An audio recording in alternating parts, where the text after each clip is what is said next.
tonight, and also anti-Trump deep state sycophant Peter Strzok. He is in huge trouble. Earlier, we reported that he was escorted out of the FBI headquarters. Well, next week, the disgraced FBI agent could be forced to testify before Congress.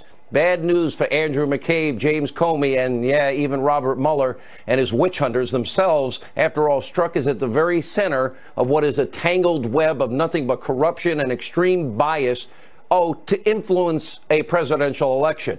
Now, we're just at the precipice of the biggest scandal in modern political history. It's only getting started, right? We have a jam-packed edition. I know the president's not doing my hour tonight like Tucker of Hannity. Tonight, we begin with our important breaking news opening monologue. Now, the president's raucous rally that you saw right here on Fox just ended, but you wouldn't know it if you were watching the mainstream media. CNN, they barely covered it. And conspiracy TV, MSNBC, literally acted like it wasn't happening.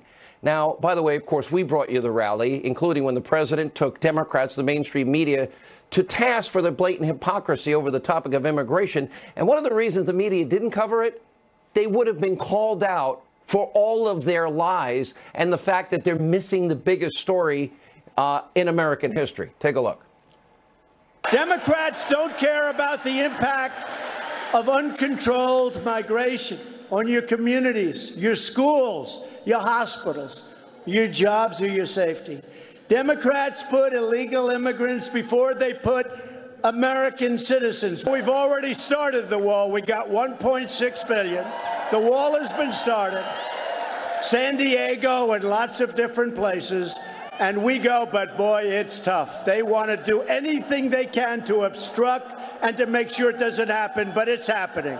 It's happening. Now, for days, the so-called members of the press, the Destroy Trump media, along with their friends in the Democratic Party, they have been in a complete, utter, insane meltdown over reports that children were being separated from parents at the border after being detained for crossing the border illegally. And I've said numerous times this week, no one ever wants to see, ever, a kid separated from their parents. Nobody wants to see that. And earlier today, and by the way, the president has been saying it all week, the president addressed this important issue, and he signed an executive order undoing their damage and ensuring that illegal immigrant families would be kept intact. By the way, not his law. He didn't pass it. Congress did. Another president signed it, but he fixed it. Take a look.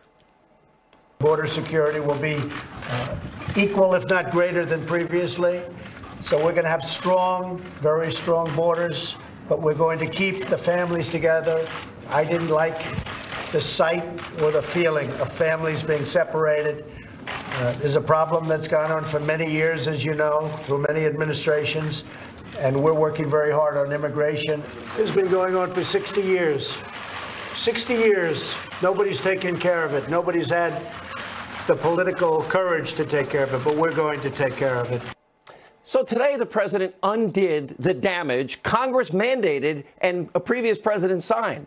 Now, this order fills a void vacated by Congress, which has totally dropped the ball when it comes to both illegal immigration and legal immigration.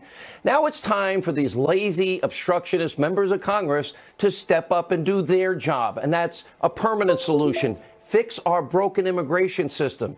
And by the way, if we're going to do it, let's do it right. If we're going to do it, every bill, any bill needs to literally point out what the president laid out. And by the way, go back to his State of the Union address. Secure the border, build the wall. The problem is solved completely, but it must be completely funded and constructed. And the money, well, I don't trust these guys.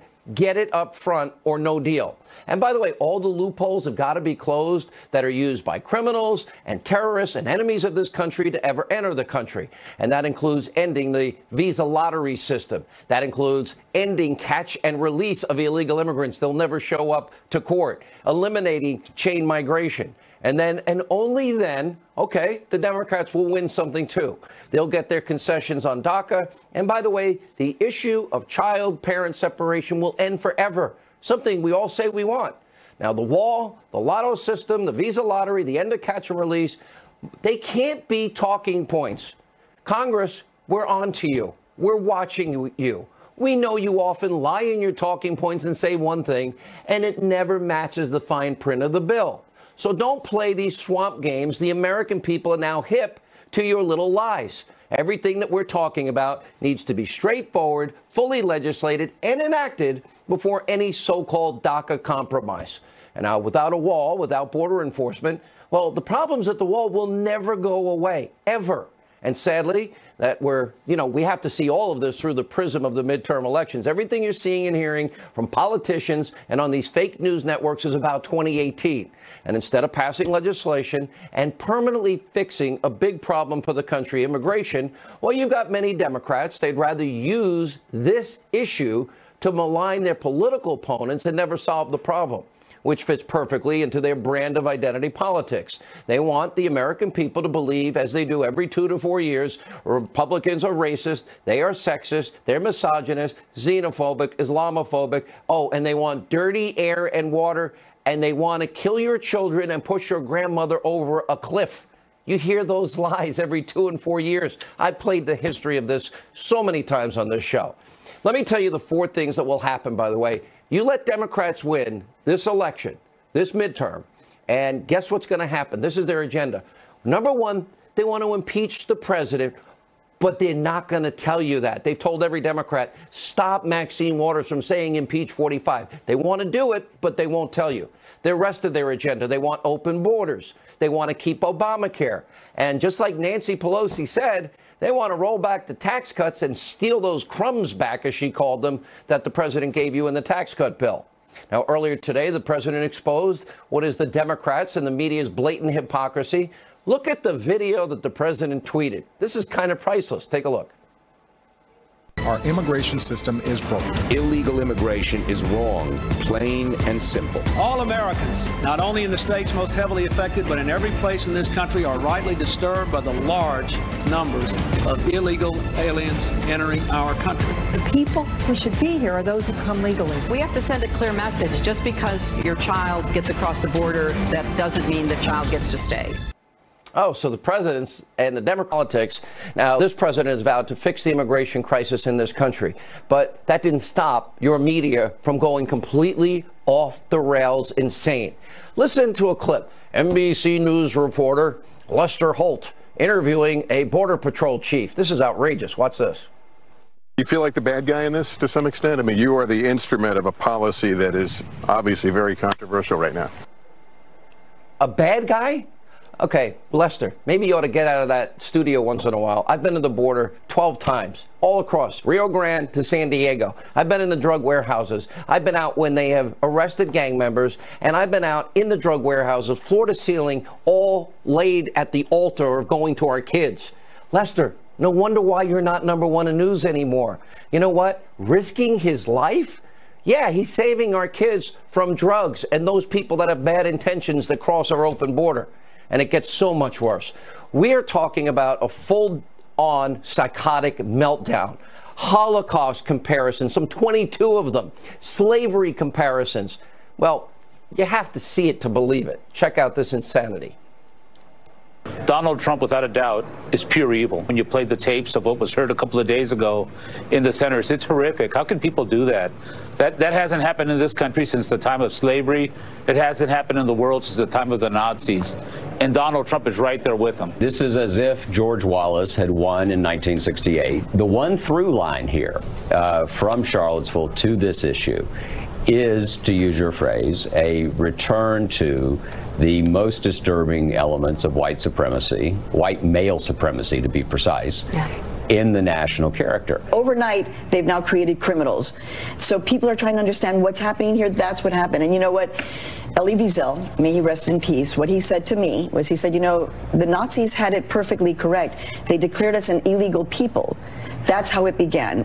I don't want little children ripped from their parents' arms. I don't want them marched off to, quote, showers. When you look at this historically, throughout American history, no matter the policy you're talking about, the separation of families has always been something that speaks to a level of inhumanity. If you go back to... By the way, little Joe thinks he's a conservative. Now, if you can believe it, the reaction from some on the left was even so much worse and so much more disgusting. Now, by the way, I have to warn you, you have kids at home, and I hate ever saying turn off the channel or just be careful. What I'm about to show you is not suitable for kids. Actor Peter Fonda, remember Hanoi Jane, brother of him, tweeted about Donald Trump's DHS secretary, Kristen Nielsen. Kristen Nielsen is a lying bleep that should be put in a cage and poked at by passerbys. The bleep should be pilloried in Lafayette Square, naked, whipped by passerby while being filmed for posterity. And then he continued his rant. And this time, he turned his sick, twisted, ugly, vicious rage towards a 12-year-old kid. And by the way, the president and Melania Trump's son, Barron. We should rip Barron Trump from his mother's arms and put him in a cage with pedophiles and see if his mother will stand up against the giant bleep she is married to. 90 million people in the streets on the same weekend in the country bleep. Okay, disgusting. Now, rightfully, the First Lady has every right to protect her child. And by the way, making terroristic threats against the First Family, that's actually illegal. And she contacted the Secret Service after that horrible tweet. And Peter Fonda then lately, perhaps sobered up, deleted the tweet, later apologized, saying in part he went too far. Peter, too far? Well, you could be arrested for those words. And frankly, you probably should be. And here's the big question of the day. Where's Nancy Pelosi? Where's Elizabeth Warren? Where is the champion of women, Hillary Clinton? Where is the outrage from the so-called compassionate left? Now, Peter Fonda's comments are sick, twisted, ugly, demented, and this is the insanity coming from America's left. And there's a lot more. Look at Occupy Wall Street, promoting the murdering of ICE agents. A member of Antifa publishing a list of 1,500 ICE agents' personal information, blasting it all over Twitter. They're going to get somebody killed here. This is not a game. And then this happened. Donald Trump's DHS secretary, Kristen Nielsen, who's following the laws of Congress, the laws of the land, literally is run out of a restaurant last night by a group of leftist protesters. And we have the video. Watch this left-wing insanity. Secretary Nielsen, how dare you spend your evening here eating dinner as you're complicit in the separation and deportation of over 10,000 children separated from their parents? How can you enjoy a Mexican dinner as you're deporting and imprisoning tens of thousands of people who come here seeking asylum in the United States? We call on you to end family separation and abolish ICE. Homeland Security Secretary Kirsten Nielsen is in a Mexican restaurant of all places. The goal. Shame on you! Shame! Shame! Shame! Shame! Shame! Shame! Shame! Shame! Shame! Fascist pig! Hillary, Nancy Pelosi, Elizabeth Warren, where are you? Where's the Me Too movement right now tonight? And the assault and the horrific, vicious things that are being said here. Which brings us to a very important point. While the left, the media literally blows up over the Trump administration's, quote, border tactics, and they're obeying the law, they were very quiet when Obama was their president. The images we're about to show you, take a look at this. Children in cages, sleeping in cages. Oh, without their parents being there at all. Many separated from their parents. These images, they weren't taken after Donald Trump was sworn into office. No, we checked it out today. The Daily Caller printed a lot of these. This was under Barack Hussein Obama. Those pictures are from the Obama administration, and this is how they detained illegal immigrants and children. In fact, one such Obama-era policy actually detained minors without their parents 4 months before releasing them back to their home countries. And remember, it was President Obama who prosecuted, nearly 500,000 illegal immigrants, not Donald Trump. It was Obama who said he was merely enforcing the laws that he alone can't change. And even if they create great damage, he's compelled to enforce the laws of Congress. Remember, he said all of this. There are those in the immigrants' rights community who have argued passionately that we should simply provide those who are illegally with legal status, or at least ignore the laws on the books. But I believe such an indiscriminate approach would be both unwise and unfair. When I talk to immigration advocates, they wish I could just bypass Congress and change the law myself. But that's not how democracy works. Believe me, the idea of doing things on my own is very tempting. I promise you, not just on immigration reform. But that's not how our system works. I'm the President of the United States. I'm not the Emperor of the United States. My job is to execute laws that are passed.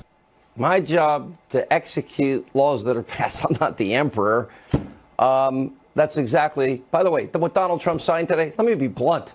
It'll last 5 minutes in a courtroom before it's thrown out, but at least gives Congress time to do their job. We're going to have more on immigration throughout the show tonight. But first, we have something else to bring you that the left, the mainstream media is barely touching. And by the way, one of the biggest stories of our lifetime, of course, the Inspector General's report, totally vindicating the president's decision not only to fire James Comey, but the IG corroborating everything we have told you for months on this show that the rest of the media never talked about. A two-tier justice system, a rampant deep state bias, an attempt to literally create a soft coup in America and prop up one candidate and destroy the other candidate. And you tell me Watergate's a big deal? And so much more. The mainstream media, well, they couldn't care less. Look at the headline from Newsbusters today. On Monday, CBS News totally ignored the IG Horowitz first testimony since the release of the IG report. And after 2 days of damning testimony from the IG, Michael Horowitz, and so many new revelations surrounding Peter Strzok, yesterday, your friends at ABC so-called news, Georgie Stephanopoulos' place, NBC News, they avoided covering Strzok at all.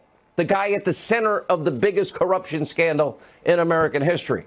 Of course, we know one of the most central figures, of course, was the anti-Trump FBI agent Peter Strzok, and I doubt he's going to testify. Let's see if he chooses the right to remain silent. Now, we showed you a detailed timeline last night revealing what is rampant bias shared between Strzok and his FBI lawyer girlfriend, Lisa Page, including clear instances where Peter Strzok, the head of both investigations, was vowing to work against Strzok and protected Hillary from known felonies. Now, remember, Strzok was also the lead agent in her case. That is the server investigation. And then immediately thereafter tapped for the lead role in the FBI's Trump-Russia investigation, rendering, by the way, illegitimate Mueller's investigation. He cleared Hillary, who committed literally felonies one after another. He vowed to protect, by the way, and he worked against Donald Trump and tried to destroy him.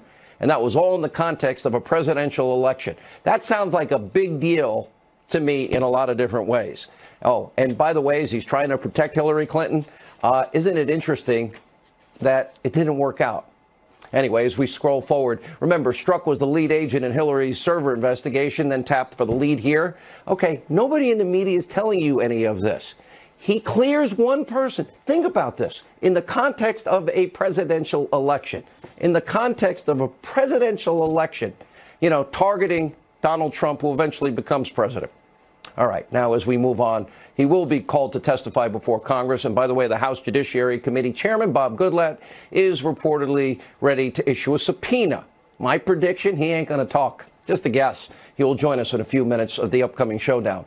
And of course, we also know Strzok is just the tip of the FBI's high-level corruption. In fact, the IG referred 5 agents for investigation over rampant anti-Trump actions. And Strzok's pending testimony could blow the lid off this deep state house of cards, which this is all beginning to collapse.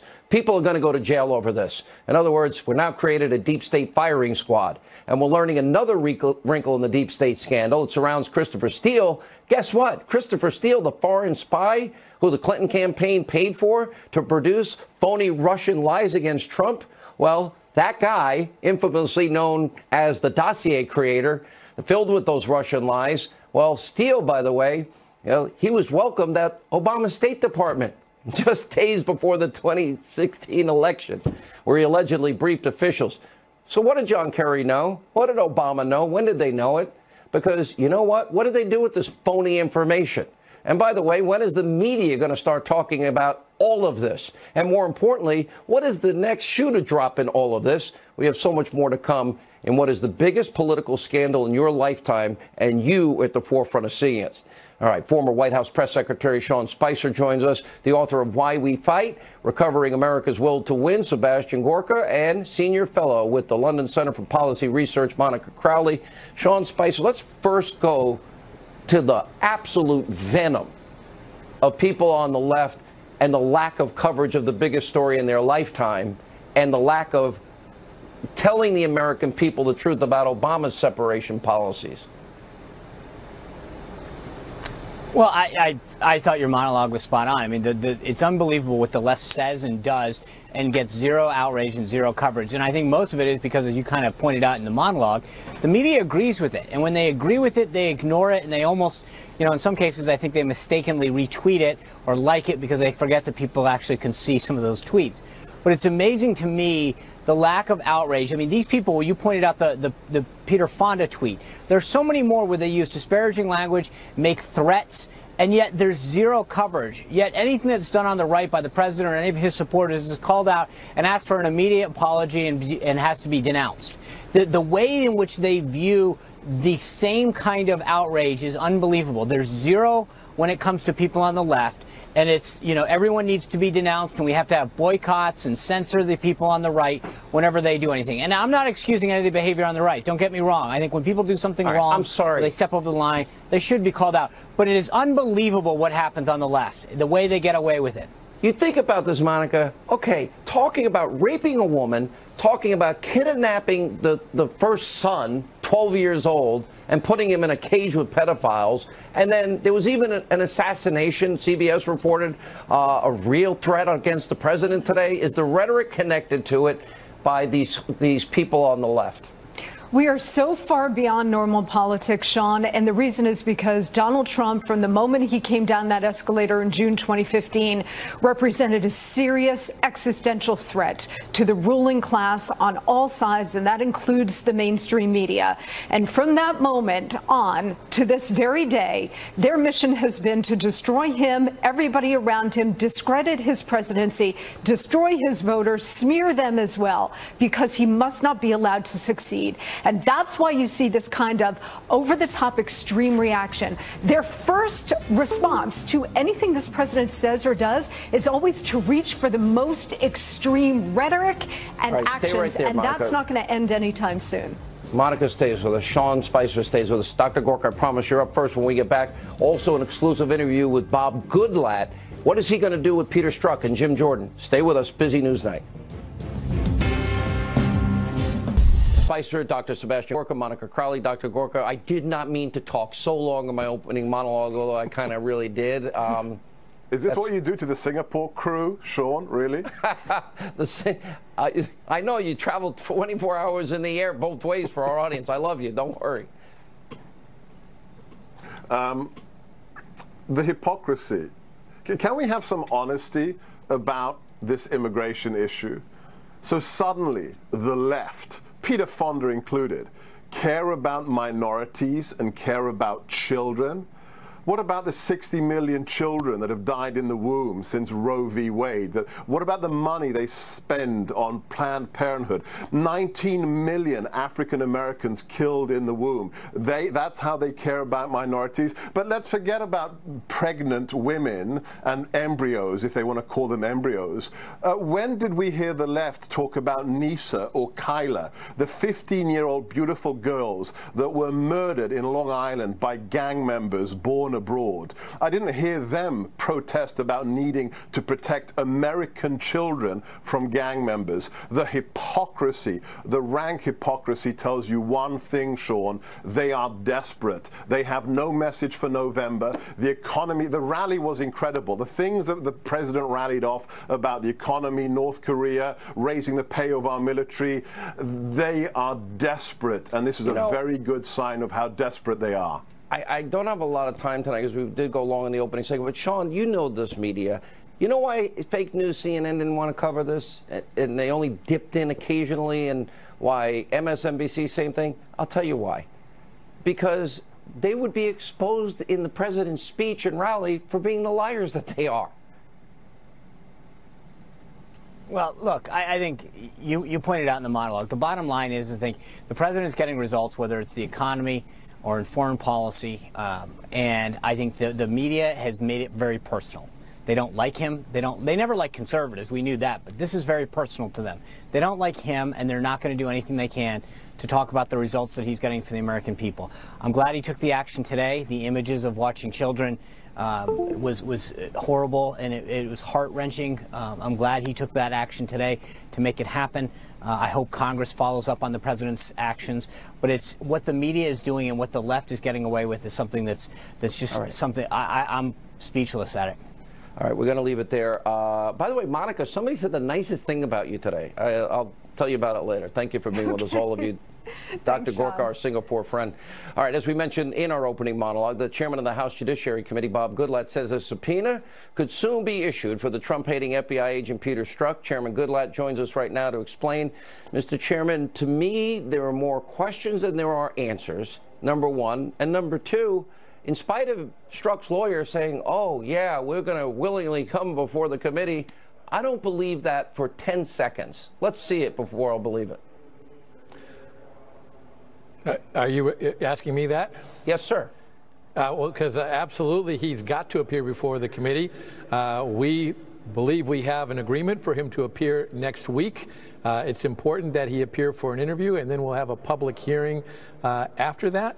And we are prepared to issue a subpoena for anything that's necessary to do.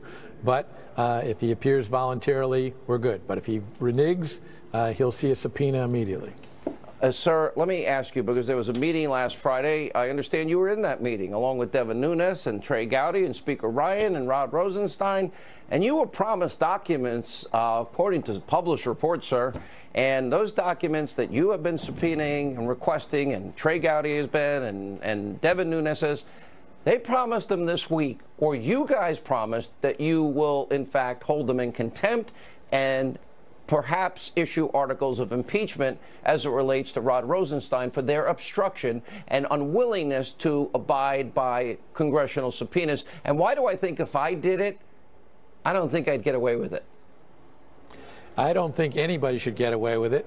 I also believe that we have, thanks to John Losh, the U.S. attorney from Chicago, we have a much better situation. We have now access to over 1 million documents in a room at the Department of Justice that we can see unredacted, and then we can point to individual documents and demand that they be produced. But there are other things in that subpoena where we specifically asked for. Some have been complied with, some not. And the Speaker made it very clear that if they didn't produce them this week, that they would face the resolution which has already been introduced. All right. Well, Mr. Goodlatte, I want to thank you for what you're doing. And if we don't get those documents, I hope you hold them accountable. And I believe you will. I know you meant what you said. Joining us with more, Ohio Congressman, Freedom Caucus member Jim Jordan. Congressman Jordan, I don't see the documents presented. And we now have all the evidence we need. Hillary, it's irrefutable, committed felonies. Lead investigator Strzok, exonerated her long before he ever interviewed her or the witnesses, which means the fix was in. And then they tried to smash and destroy Donald Trump, the other candidate. And I can't think of a worse abuse of power or corruption scandal in American history. Maybe you can help me out. No, you're right. The same 6 people, the key people who ran the Clinton investigation, then ran the Russian investigation. Think about this, Sean. Jim Comey's been fired. Deputy Director McCabe has been fired, faces a criminal referral, lied 3 times under oath. Chief of Staff Jim Rubicki has left the FBI. General Counsel Jim Baker demoted and has now left the FBI. Lisa Page, FBI counsel, demoted, now left the FBI. And, of course, Peter Strzok, Deputy Head of Counterintelligence, demoted, and a couple days ago escorted from the FBI. So when have you ever seen a federal agency where 6 of the top people ran the 2 most important investigations I've ever heard of?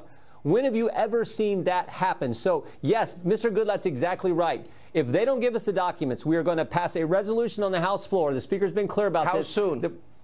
It'll happen next week if they don't do it. The Speaker has been clear. We will pass that, and the whole House will go on record saying, Mr. Rosenstein, give us what we're entitled to have to get answers for the American people. And then if he still doesn't do that, then it's contempt. And then finally, the ultimate leverage we have and ultimate pressure we have and you're is telling the American people tonight, you will do all of this. This is not a game. This is Jim Jordan giving his word. Well, but it's the Speaker of the House. This is Devin Nunes. This is Chairman Goodlatte. These are the people in the House who said, I agree. We have a right to get that. And the full House will. The resolution's been filed by Mr. Meadows and I and several others. Mr. Meadows filed it last week. That's what has to happen first. So apparently there was a little bit of a showdown and then on Capitol Hill on the floor today between Mark Meadows and who's the chairman of the Freedom Caucus and Speaker Ryan.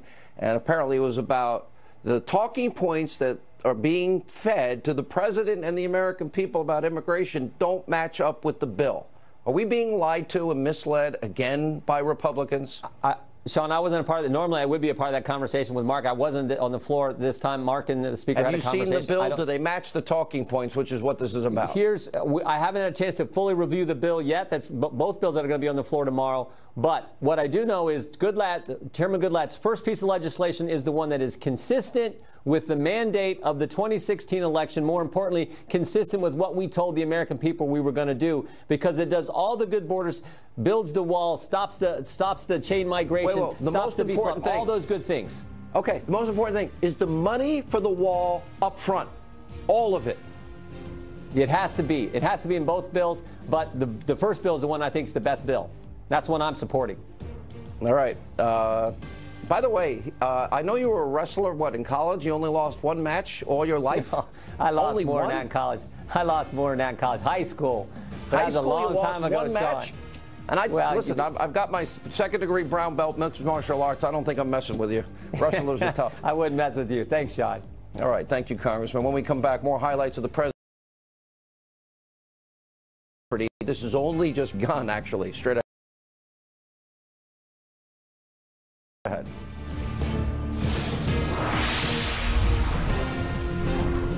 Talking about the IG report. Joining us now with reaction, Fox News contributor Sarah Carter, civil rights and criminal defense attorney David Schoen. All right, this is only the tip of the iceberg. You just heard from Jim Jordan, Bob Goodlatte. We know this war is going on behind the scenes, Sarah, and we also know that there are going to ultimately be not only criminal referrals, but if there's justice in America, there's going to be indictments of some of the highest level people in the FBI. I think that's really significant, Sean, because this is like the first time in American history, in modern American history, where we've seen this. One of the important things that I think developed this past week is what Mark Meadows disclosed was the fact that there's a possibility that the 302s, which we mentioned before on your show, those are the interviews that Peter Strzok conducted with General Mike Flynn or other witnesses in this case. Now, Meadows didn't specifically talk about Flynn's case in particular, but that 302s may have been altered, both in the Clinton investigation and in the Trump investigation. So if that turns out to be the case, that is an extraordinary violation, and it could be a Giglio violation, which if that's the case, I mean, if it's in Flynn's case, it could mean that the judge could throw the case right out. Pretty amazing. Let's go to the legal criminal side of this, David Schoen. I don't think I'd want to be any of these people at this particular point in time, but a big caveat here. If there's equal justice under the law. And by the way, that would also mean that Hillary would also be charged with felonies even today. That's right. And of course, it is a big if, unfortunately, but let's hope justice prevails. Let's not make the mistake, though, of marginalizing Strzok and these others. What the Inspector General identified is an entire culture of corruption and bias. They're bad apples, but it's not a question of a few bad apples. Let's be forward-thinking and not reactive, because what we know for sure is Mr. Mueller handpicked a committee to make up his special counsel team that has the exact same agenda. We should demand the emails, especially those who were former Justice Department employees, like Mr. Weissman and others, demand their emails. I would imagine we would see some things similar to what Mr. Strzok, Ms. Page, Agent 2, Agent 5, Mr. McCabe wrote and spoke about. Stop Trump agenda. Is this illegitimate? The entire, since the get-go is literally the fix in for Hillary, rigged an investigation, and then immediately the same people start the sledgehammer on Donald Trump to destroy him.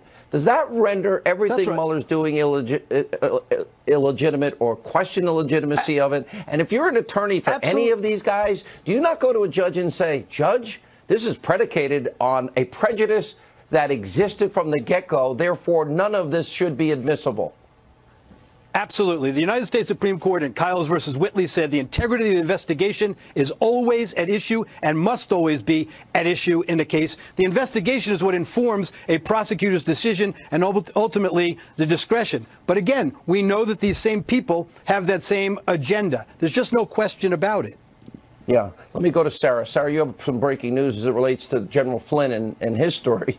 Wow. Oh. Nobody thought he lied, but yet he got charged with lying. Yeah, and he pleaded guilty. I mean, he was strong-armed, according to the sources that I've spoken to. I mean, he lost millions of dollars trying to defend himself. He had to sell his home. Lost his home, by the way. Yeah, he lost his home. His family was threatened. So there was a lot of reasons why General Flynn would just want this over with. And it was such a flimsy charge because, according to Comey himself, behind closed doors, the agents didn't believe that he was lying. But then you have to ask yourself this. Peter Strzok was one of those agents that interviewed Flynn. Peter Strzok is still up and hopefully will be subpoenaed and hopefully will speak to Congress. But he was already tainted. When he went into that interview, he wanted to take people down in the Trump administration. And so I believe that everything that he touched was tainted. And I don't know what his attorneys are going to do, but certainly something is going to come of this. All right, guys. Thank you both for being with us. The IG said there's a huge cloud. Thank you. We'll never give up on this story. And I'm telling you, now the real hard work of justice begins. That's the interesting part of all this. When we come back, the ever so shy, the ever demure, non-controversial Roger Stone. He's up next. All right, special witch hunt counsel Robert Mueller reportedly examining a previously undisclosed meeting set up between Trump associate Roger Stone and a Russian figure who allegedly tried to sell information on Hillary Clinton. By the way, this was not disclosed by Stone or former Trump aide Michael Caputo during their interviews with the House Intel Committee. And based on a pair of letters from attorneys for Stone and Caputo, they now believe, oh, the guy was an FBI spy informant trying to set him up. Here to explain more, the author of a brand new book, Stone's Rules, the ever so shy, demure, and non-controversial Roger Stone.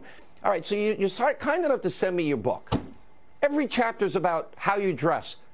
Roger, I wear jeans and T-shirts, except for this hour of my day. I broke every rule. Yeah, but you've got good taste in neckties, Sean, so it's okay. Half of them are Trump ties, way before the election, by the way. You know, when I first heard the headline, I'm like, okay, why didn't they tell? And then as I read it, and I talked to Michael Caputo about it, why don't you just tell? So you met with some guy that said he had dirt on Hillary. Michael Caputo contacted me, and he said that he had been contacted by a man using an alias, as it turns out, Henry Greenberg, who had information that he said would be of great value to the Trump campaign. I met with him, and it turned out. By the way, this is important. Every congressman would take the call if they got that call. Oh, we got info on your op research on your opponent. Well, and in a presidential year, I mean, I was writing a book, The Making of the President. I was starring in a Netflix documentary. I was appearing once a day on InfoWars, where we're fighting a terrific war against net censorship. But I took the meeting, and Henry Greenberg turns out to be an FBI informant of Russian descent who's been admitted to the country 9 times on informant visas, who is a violent felon, who otherwise could not be in the country. And then he tries to entrap me, but he gives away the game when he says he wants $2 million for negative information on Hillary. When I tell him I don't have $2 million, he says it's not your money I want, it's Donald Trump's money. Did you ever bring it to Donald Trump? I think it's the first known example of the Peter Strzok insurance policy. I think it was an FBI plant seeking to compromise, and I think to entrap me and to compromise Trump. I never mentioned this to the president. Why didn't you mention it earlier? And again, your lawyer said you spoke honestly and truthfully.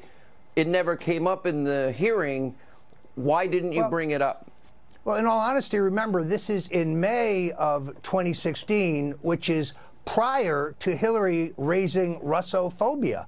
I simply didn't remember it. But since the results of the meeting don't produce anything illegal or improper, I have no reason to dissemble or to hide it. I merely forgot it. The more important question is, why is a government informant who's been admitted into the country 9 times on FBI-sponsored visas coming to see me at all? This is, you know, between the spies in the campaign and everything else we now know, I want the answer to your question. Why? Why was this guy trying to set you up? Now, you never told the president, correct? I never mentioned this to candidate Trump or President Trump. Rudy Giuliani is exactly right about that because it was such a ludicrous idea. I turned him down flatly. The Washington Post accurately reported that. I said no dice, not interested. It just smelled like a shakedown, but now we know it was much worse. It was a setup. This is scary. These are scary times. Stone's Rules, Roger Stone, good to see you. Thanks for being with us. When we come back, more highlights from the president's rally tonight. Straight ahead.